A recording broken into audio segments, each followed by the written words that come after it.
पहले जहाज डूबा है और अब देने होंगे 9,531 करोड़ रुपए। क्या समंदर में जहाजों को गिरफ्तार किया जा सकता है? क्या कहता है एडमिरल्टी कानून और क्या कहते हैं समंदर के नियम? केरल में 25 मई को लाइबेरिया का जहाज कैसे डूबा था? 2 फुटबॉल ग्राउंड जितने बड़े इस MSC अल्सा जहाज में ऐसा क्या था कि समंदर में खतरा पैदा हो गया? पूरा मामला बिल्कुल नया है और दिलचस्प भी। बताएंगे आज के इस जनसत्ता मुद्दा समझे के वीडियो एक्सप्लेनर में विस्तार से। कहानी शुरू होती है 23 मई से, जब केरल के विजिंजम पोर्ट से लाइबेरियन कार्गो शिप जिसका नाम होता है MSC एल्सा 3 है, वो केरल के ही कोच्चि पोर्ट के लिए रवाना होता है। इस जहाज में करीब 24 रूसी क्रू मेंबर और 643 कंटेनर होते हैं। लेकिन इसी दिन जब MSC अल्सा जहाज कोच्चि के समुद्री तट से 70 किलोमीटर दूर दक्षिण पश्चिम की दिशा में जा रहा था, तभी जहाज का दायां हिस्सा 26 डिग्री तक झुक गया और जहाज का संतुलन बिगड़ते बिगड़ते फिर 25 मई की सुबह तक 643 कंटेनर के साथ अल्सा समंदर में समा गया। हालांकि गनीमत ये रही कि भारतीय कोस्ट गार्ड के जवानों ने सभी 24 क्रू मेंबर्स को सुरक्षित बाहर निकाल लिया। MSC अल्सा 3 के बारे में जानिएगा। MSC अल्सा समुद्री जहाज साल 1997 में बनाया गया था। इसका मैनेजमेंट दुनिया की सबसे बड़ी कंटेनर शिपिंग कंपनी करती है, जिसका नाम है मेडिटेरियन शिपिंग कंपनी यानी MSC, जो जिनेवा और स्विट्जरलैंड बेस्ड है। अब ये मामला कहां से शुरू होता है ये भी देखिएगा। जैसे ही जहाज डूबता है तो केरल सरकार ने इस जहाज कंपनी के खिलाफ हाईकोर्ट में एक केस फाइल कर दिया, जिसके तहत MSC कंपनी से 9,531 करोड़ रुपए की मांग कर दी गई। आपको इस रकम का हिसाब भी बता देते हैं, जिसका एक एक पाई सरकार ने जोड़ी है। जैसे MSC अल्सा के डूबने से केरल के पर्यावरण और उसकी कोस्ट लाइन में करीब 8,626 करोड़ रुपए का नुकसान हुआ। केरल के तट और समंदर को फिर से साफ करने के लिए करीब 378 करोड़ रुपए।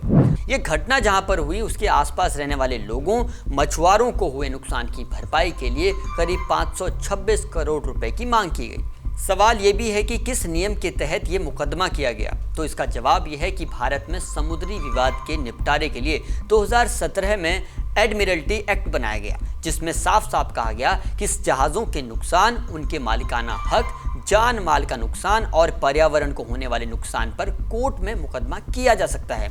इस कानून के तहत बॉम्बे, कलकत्ता, मद्रास हाईकोर्ट समेत केरल, कर्नाटक, ओडिशा, तेलंगाना और आंध्र प्रदेश के हाईकोर्ट को भी फैसला सुनाने का अधिकार प्राप्त है। सवाल ये भी है कि पर्यावरण को नुकसान पहुंचाने के दावों पर यह कानून कहता क्या है। केरल सरकार ने एडमिरल्टी कानून के धारा 4 के तहत ही पर्यावरण को नुकसान पहुंचाने पर मुआवजे की मांग की है। इस धारा में लिखा गया है कि अगर कोई जहाज पर्यावरण को नुकसान पहुंचाता है तो हाईकोर्ट अपने अधिकार का इस्तेमाल कर जहाज कंपनी को जुर्माना भरने का आदेश दे सकती है। ऐसा ही एक पुराना मामला भी आपको बताते हैं, जब 2016 में पनामा की एक शिपिंग कंपनी को 2011 में मुंबई तट पर उसके जहाज MV रॉक के डूबने के बाद हुए तेल रिसाव के लिए 100 करोड़ रुपए का हर्जाना देने का आदेश दिया गया था। सवाल ये भी है कि केरल का एडमिरल्टी सूट क्या कहता है।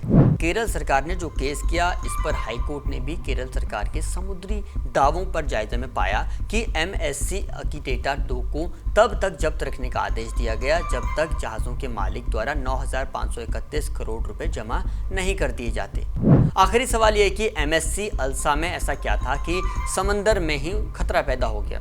643 कंटेनर से भरे हुए इस जहाज में 4 खतरनाक केमिकल और कुछ फ्यूल मौजूद था। इसमें 12 कंटेनर कैल्शियम कार्बोनेट के खतरनाक केमिकल के थे, जो समुद्री मछलियों और जीवों के लिए जानलेवा साबित हो सकता है।